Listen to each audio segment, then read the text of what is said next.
Bonjour à tous, eh bien nous voici aujourd'hui dans un exercice de PNL qui est extrêmement puissant puisque je vais vous faire utiliser le switch. Alors le switch, c'est sans doute l'un des exercices de PNL les plus puissants qui existent pour n'importe quoi. Je m'en sers notamment d'ailleurs pour l'arrêt du tabac et ça fonctionne très très bien. Mais ça fonctionne pour tout.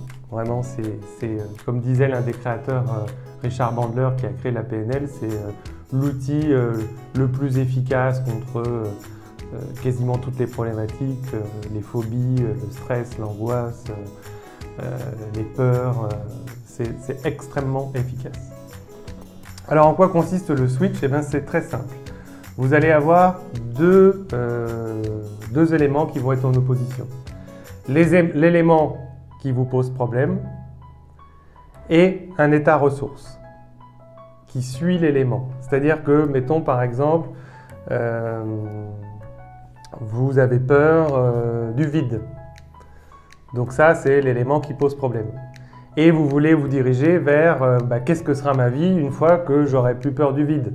Je pourrais faire un saut en parachute, je pourrais faire du saut à l'élastique.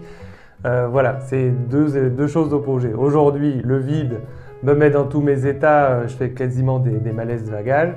Demain, quand j'aurai plus peur du vide, je pourrais faire un saut en parachute, je pourrais aller escalader des montagnes. Voilà, vous voyez, c'est vraiment deux émotions totalement opposées. Et en fait, ce qui se passe, c'est qu'on utilise une partie du cerveau qui fait qu'il n'est pas capable de confronter deux émotions opposées.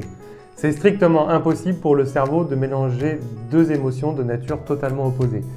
Vous ne pouvez pas rire aux éclats et vous prendre un fou rire en même temps que pleurer de chagrin pour quelqu'un qui vient de disparaître. C'est strictement impossible. C'est d'ailleurs souvent pour ça que vous voyez les enfants en jeune âge, quand ils pleurent suite au fait qu'ils ont pris un mauvais coup ou qu'ils sont tristes ou qu'ils ont un chagrin et que derrière vous essayez de les faire rire, en fait ils s'énervent, ça les agace parce que le cerveau a décidé de pleurer, de ne pas être bien, d'être mécontent. Et de l'autre côté, vous essayez de les faire rire. Et ça les agace énormément puisqu'en fait ce qui est en train de se passer, c'est que l'émotion positive, le fait de les faire rire, de leur dire un truc drôle, le fait d'essayer de soulager leur peine, ça ne leur convient pas parce que le cerveau, lui, il avait décidé que ça ne devait pas aller. Et donc, ce n'est pas normal de rire parce que là, ce qui était prévu, c'était de pleurer, de faire un caprice et tout.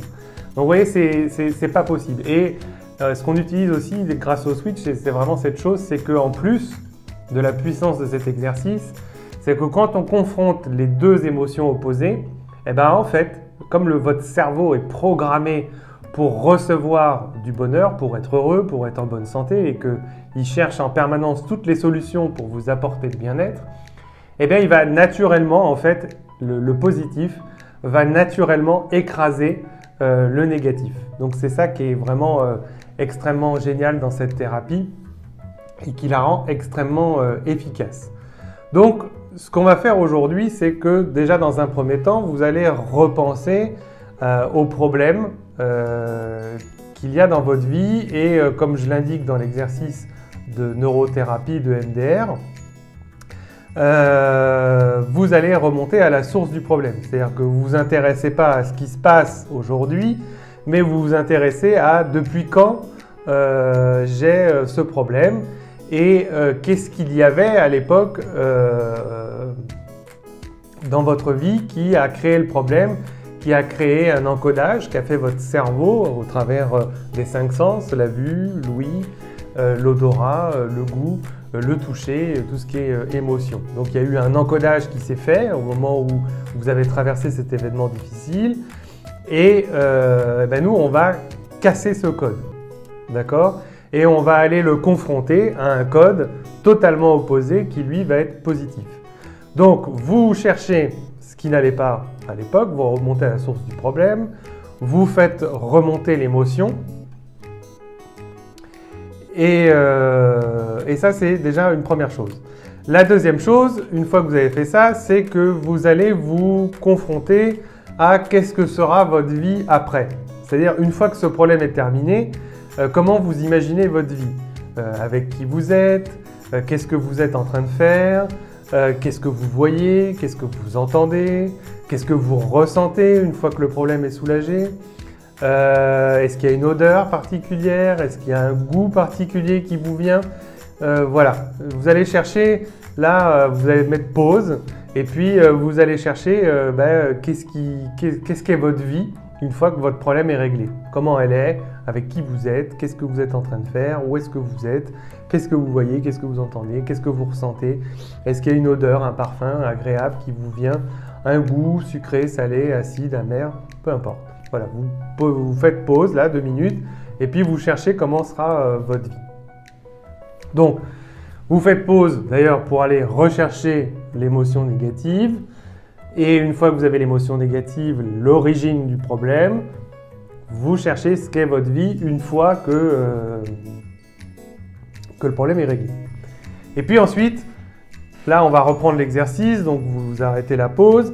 Vous allez confortablement vous asseoir dans un fauteuil ou éventuellement, pourquoi pas, parce que vous n'êtes pas obligé de me regarder pendant l'exercice. Vous pouvez aussi le faire allongé et tout simplement m'écouter. Ça n'est pas nécessaire dans cet exercice de me regarder. Donc, trouvez l'endroit le plus confortable, le plus agréable et le plus calme pour faire l'exercice qui va suivre. D'accord?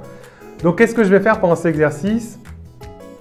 Vous allez tantôt être confronté à l'émotion négative, tantôt être confronté à l'émotion positive. Je vais vous balader entre les deux et de manière de plus en plus rapide. Sauf qu'à un moment, je vais vous dire switch et vous allez, parce que ça va aller de plus en plus vite. Et quand je vous dirai le mot switch, vous passez de l'émotion positive à la négative ou de la négative à la positive selon là où vous en êtes. Donc, à un moment donné, je vous dirai switch. Quand je vous dis switch, pouf, vous basculez sur l'autre émotion. D'accord? Donc là, vous vous installez confortablement, faites pause, trouvez l'endroit qui est le plus confortable pour vous, pour faire l'exercice. Et dès que ça y est, vous pouvez lancer la vidéo.